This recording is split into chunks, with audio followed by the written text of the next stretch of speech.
Hai, apa kabar semuanya saudara? Shalom, selamat datang di YouTube channel Gideon Simanjuntak, Amanda Zevanya.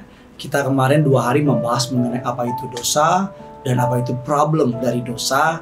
Hari kita akan membahas bagian yang terakhir, saudara. Saya berdoa kiranya firman ini boleh menjadi berkat bagi saudara, mengubahkan hidup saudara, dan memberkati saudara. Mari sama-sama kita tundukkan kepala, kita mau bersatu di dalam doa.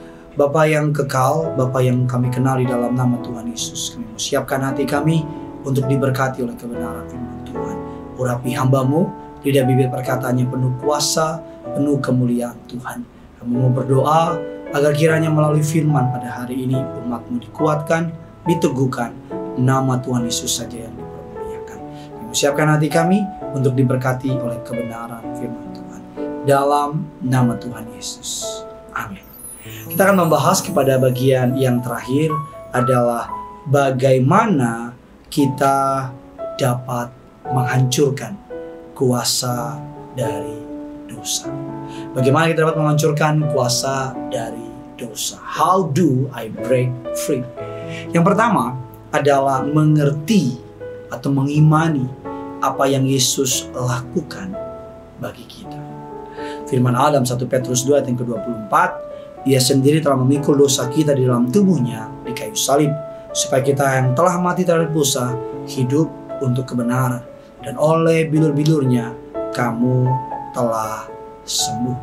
Maka firman Allah mengatakan 2 Korintus 13 ayat yang ke-14, karena sekalipun ia telah disalibkan oleh karena kelemahan, namun ia hidup karena kuasa Allah. Memang kami ada lemah di dalam Dia, tapi kami akan hidup bersama-sama dengan Dia untuk kamu karena kuasa Allah. Ingat bahwa darah Yesus berkuasa mematahkan setiap belenggu dosa. Darah Yesus berkuasa mengubahkan kehidupan saudara dan saya. Darah Yesus adalah darah yang paling powerful untuk dapat mematahkan setiap kutuk dosa, kutuk sakit penyakit, kutuk pelanggaran. Miliki pemikiran, pemahaman, imani bahwa Yesus sudah membayarnya di kayu salib. Firman Allah dalam kitab Roma mengatakan demikian. Apakah yang dapat memisahkan kita dari kasih-Nya? Baik pemerintah, penghulu-penghulu di udara, baik kuasa kegelapan, baik apapun, tidak dapat memisahkan kita dari kasih Kristus yang ajaib. Jikalau Allah di pihak kita, siapakah lawan kita? Ingat bahwa Yesus sudah membayar lunas di kayu salib. Ingat bahwa apa yang Yesus lakukan di kayu salib lebih dari cukup untuk membuat kita percaya di menjalani kehidupan kita. Yang kedua, bagaimana kita dapat keluar dari yang namanya ikatan dosa. Bukan ikatan cinta saudara, itu ikatan dosa. Yang kedua adalah meminta Tuhan untuk memberikan kepada kita karakter yang baru. 1 Yohanes 3 ayat yang ke-9, setiap orang yang lahir dari Allah tidak berbuat dosa, sebab benih ilahi tetap ada di dalam dia. Ia tidak dapat berbuat dosa karena ia lahir dari Allah. Roma 8 ayat 9 mengatakan, tetapi kamu tidak hidup dalam daging, melainkan dalam roh. Jika memang roh Allah diam di dalam kamu, tapi jika orang tidak memiliki roh Kristus, ia bukan milik Kristus.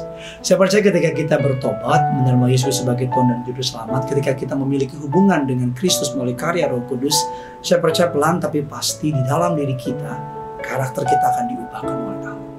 Allah akan mengubahkan karakter kita. Allah akan membentuk kita menjadi pribadi yang jauh lebih baik. Dan melalui hidup kita, nama Tuhan akan dipermuliakan. Banyak orang-orang yang mengalami addiction, mengalami keterikatan baik dengan pornografi, dengan minuman keras, dengan amarah, dan sebagainya. Ketika mereka memiliki deeper relationship with God, memiliki hubungan yang dalam, yang intim sama Tuhan, tanpa mereka sadari, pelan tapi pasti, karakter mereka mulai berubah. Makanya pandangan kita bukan kepada kelemahan kita, tapi pandangan kita kepada Tuhan. Suatu hari, ada sebuah penelitian yang menarik, saudara. Ada orang di tengah, dan di kiri kanannya, yang di sini adalah sebuah yang paling dia suka, addiction-nya dia. Di sini adalah sesuatu yang sebenarnya benar buat dia. Setiap kali orang ini memandang kepada yang menjadi yang dia suka, maka setiap kali itu dia menjadi lemah. memandang menjadi dekat dan jatuh. Tapi setiap kali dia memandang kepada yang seharusnya, memandang makin kuat, dan dia makin mendekat dengan sendirinya, dia makin jauh dari dosa tersebut dan menjadi pribadi yang berbeda. Ketika kita memiliki keterikatan kepada dosa, jangan terus pandang kelemahan kita, jangan terus berkubang di sana. Bangkit, maju, pandang Kristus, pandang karya keselamatannya. Pelan tapi pasti Dia Allah yang akan dapat mengubah hidup saudara. Yang pertama tadi dikatakan bahwa ingat apa yang Yesus lakukan bagi saudara dan saya. Ingat bahwa Allah telah memberikan kita karakter yang baru. Dan yang ketiga adalah ubah cara pandang saudara mengenai dosa. Roma 6, 10 dan 11 mengatakan demikian. Sebab kematiannya adalah kematian terhadap dosa, satu kali untuk selama-lamanya, dan kehidupannya adalah kehidupan bagi Allah. Demikianlah hendaknya kamu memandangnya, bahwa kamu telah mati bagi dosa, tapi kamu hidup bagi Allah di dalam Kristus Yesus Tuhan. Jangan lagi mengizinkan dosa mengontrol hidup kita, tapi pandanglah dosa sebagai sesuatu hal yang akan merusak kita, menghancurkan kita, atau bahkan mungkin akan mencelakakan kita. Awalnya kelihatan enak, tapi belakangnya kayak kanker. Pelan tapi pasti masuk. Dan ketika kita sadar, kita mengalami yang namanya keterlambatan. Ada sebuah penelitian mengenai sebuah katak saudara. Katak tersebut tidak tahu ditaruh di atas gelas, dan bawahnya ada air. Katak itu berenang di air. Dia nggak sadar bahwa di bawah itu airnya sedang dipanaskan. Dia nggak sadar ada perubahan suhu, tapi ketika dia mulai sadar, sudah terlambat. Kalau udah terlalu panas dan dia mati. Begitu juga dengan dosa. Dosa akan mengelus-ngelus kita, membuat kita nggak sadar, menikmati, enjoy. Ketika sudah waktunya, sudah matang dan berbuah, menghasilkan maut. Jangan bertobat ketika saudara dan saya sudah terlambat.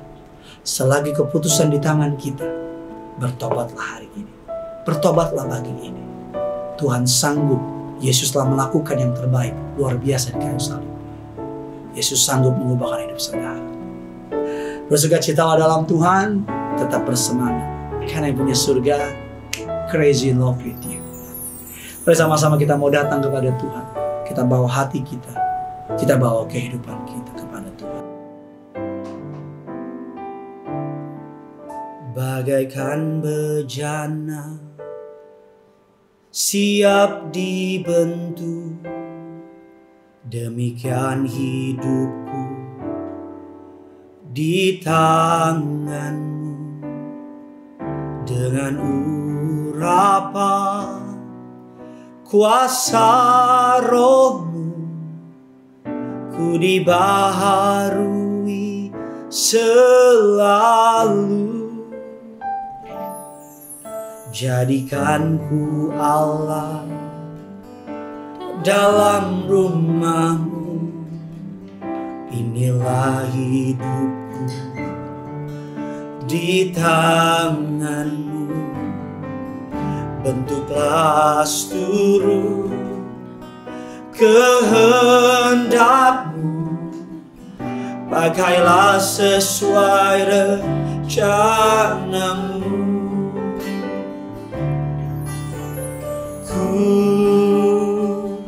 Mau sepertimu Yesus, disempurnakan selalu dalam segenap jalanku, memuliakan namamu.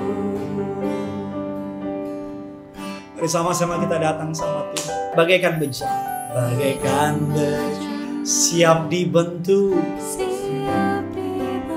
Demikian hidupku Tuhan,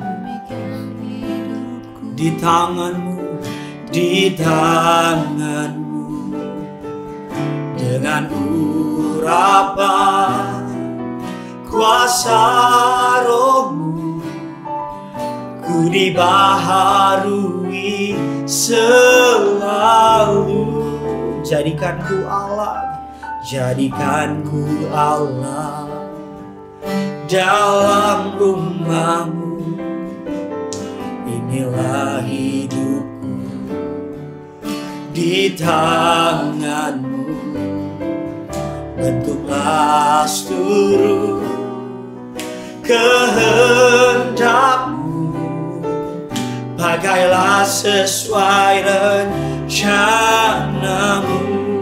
Mari bawa hatimu bilang sama Tuhan, ku mau seperti-Mu Yesus,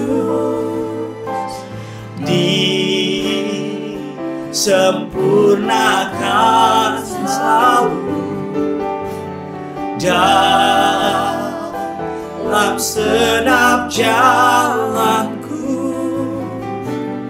memuliakan nama-Mu. Ku mau seperti-Mu Yesus, disempurnakan selalu dalam segenap jalanku, memuliakan nama-Mu, memuliakan nama-Mu, memuliakan nama-Mu.